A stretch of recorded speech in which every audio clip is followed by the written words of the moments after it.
Greetings from the League of Kansas Municipalities. My name is Nathan Eberline, and I am the Executive Director for the League. Before I begin, thank you for your service and your efforts to serve well. It is a significant task you are undertaking, and I am grateful you are sharing your time and talents. The League exists to serve the cities of Kansas, and I look forward to working with each of you. On December 1st, 2023, I enjoyed the opportunity to address the graduating class of the Certified Public Managers from the KU Public Management Center. One of the graduates is a city administrator who asked if I would present my keynote for his city council. I'm pleased he found the ideas worthwhile, and I hope you do too. While the message focuses on the CPM graduates, the ideas are geared toward the larger objectives in public service. I hope you find them helpful in the responsibility you have before you. I am a 2010 graduate of the Certified Public Managers program, which seeks to equip local leaders with the knowledge and skills to excel in the public sector. My experience with CPM, taking time to think and reflect on my organization, changed the trajectory of my career. The hours spent away from the daily grind provided a chance for my classmates and me to consider who we were, what we were trying to accomplish, and how we were going to get there. CPM gave me a chance to hear from other leaders about what they were facing and how they were addressing similar issues that my organization was facing.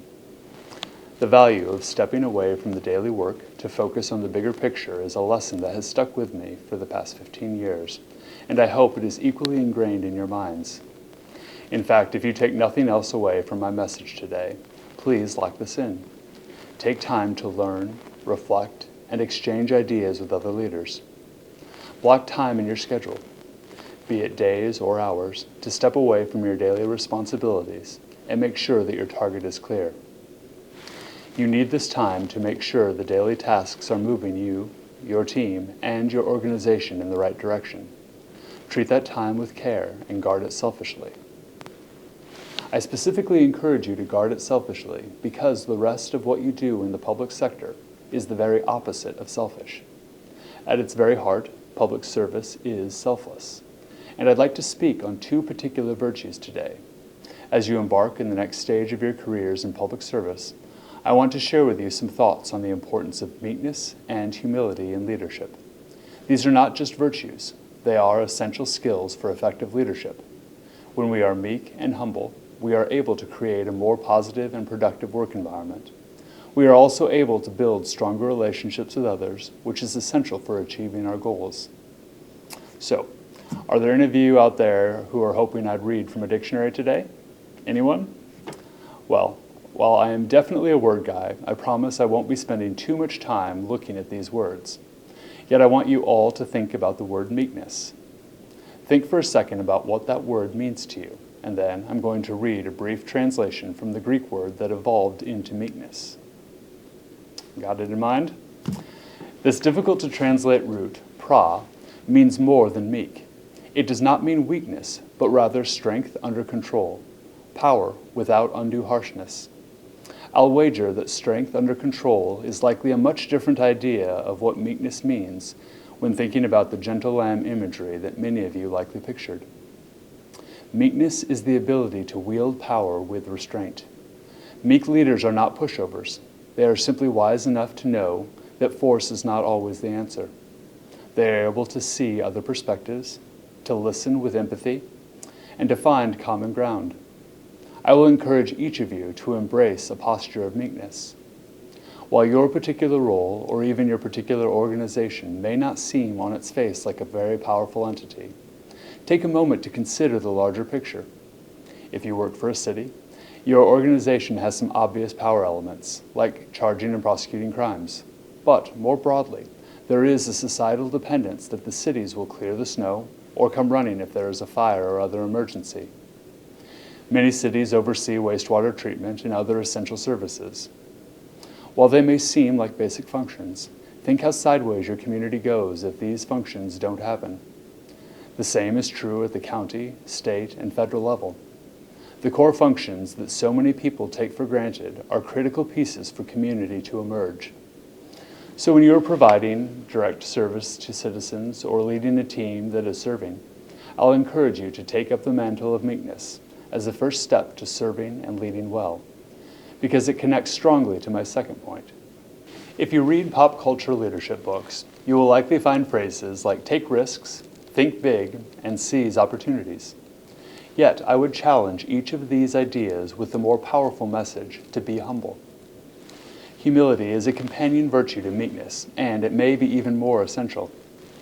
A number of years ago, I was teaching on the subject of pride. I came across this observation by Mark Twain.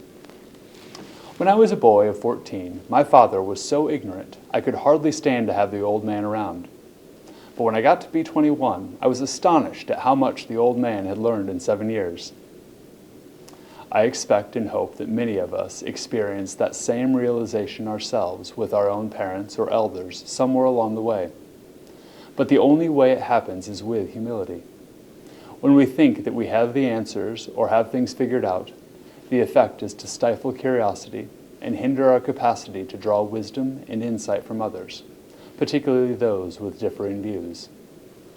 When I was 11 or 12, I went to the movies with my dad.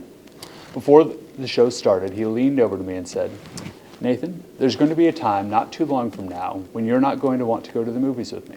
That's normal. And when it happens, we'll take a break, and that's perfectly fine." I quickly responded, "Oh no, Dad, that could never happen." Well, sure enough, the teen years arrived, and I definitely didn't like the idea of hanging out with my dad. But I thought, if my dad knows enough that he can predict the future, he must have some other things figured out. So I gritted my teeth, kept quiet when I no longer felt like I wanted to hang out with my dad.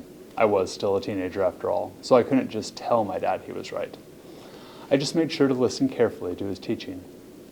If I had dug in my heels and pushed further away, I would have missed out on the lessons that my dad figured out during his decades of experience. The same problem of pride and stubbornness, getting in the way of learning and wisdom, is constantly at risk for us today. Part of humility is the recognition that we are not all-knowing or all-powerful. It is the willingness to admit our mistakes and learn from others. Humble leaders are not self-absorbed. They are focused on serving others and making a positive difference in the world. Increasingly, when I am hiring people, I find myself looking for humility and the curiosity that often comes with it. For many leaders, particularly those of the A-type personality, group projects were likely a burden going back to your school years. Rarely do people pull their own weight. My daughter came home one day from 6th grade and was frustrated by the people in her group project. She told me that she came across a poster that summed up how she felt about the project. "When I die, I want the people I did group projects with to lower me into my grave so they can let me down one last time." The quip is even funnier when coming from a 6th grader. Yet, if she carries that idea to adulthood, she'll miss out on all the ways a team can be stronger than the individual. My friend, Jay Hall, currently serves as Deputy Director for the Kansas Association of Counties. He and I were corresponding about humility, and he shared something he wrote that further explains why this trait is so important for leaders. Intellectual humility is best described as a way of thinking or a way of decision-making. It starts with the premise that you may not be right, and rather than rejecting challenges, you seek out dissent and new information as a way of challenging your own conclusions. Within your organization, do everything you can to strengthen relationships with people who will both challenge you and improve your thinking.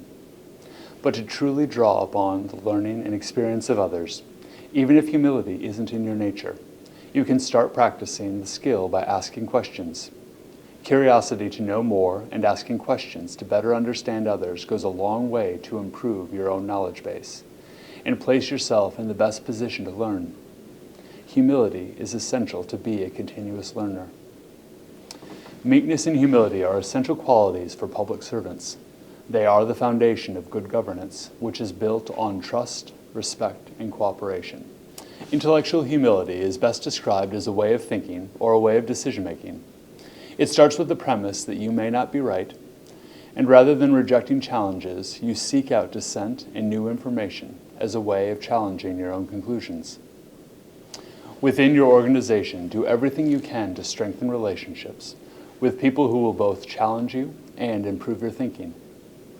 But to truly draw upon the learning and experience of others, even if humility isn't in your nature, you can start practicing the skill by asking questions. Curiosity to know more and asking questions to better understand others goes a long way to improve your own knowledge base and place yourself in the best position to learn. Humility is essential to be a continuous learner. Meekness and humility are essential qualities for public servants. They are the foundation of good governance, which is built on trust, respect, and cooperation. When leaders are meek and humble, they create an environment in which people feel valued and heard.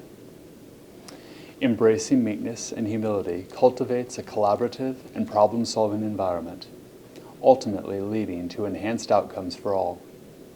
And if you need a selfish motivation to embrace these virtues, please note that the traits can certainly serve you well. Approaching challenges with a humble and meek attitude not only fosters positive connections with others, but also accelerates learning to help you succeed individually and organizationally. Now, I know most of you weren't planning on discussing virtues today, and you likely have plenty of demands facing you later on. But the lessons on meekness and humility aren't abstract ideas. They are tools to lead your city effectively. Think about the challenges you face as a council.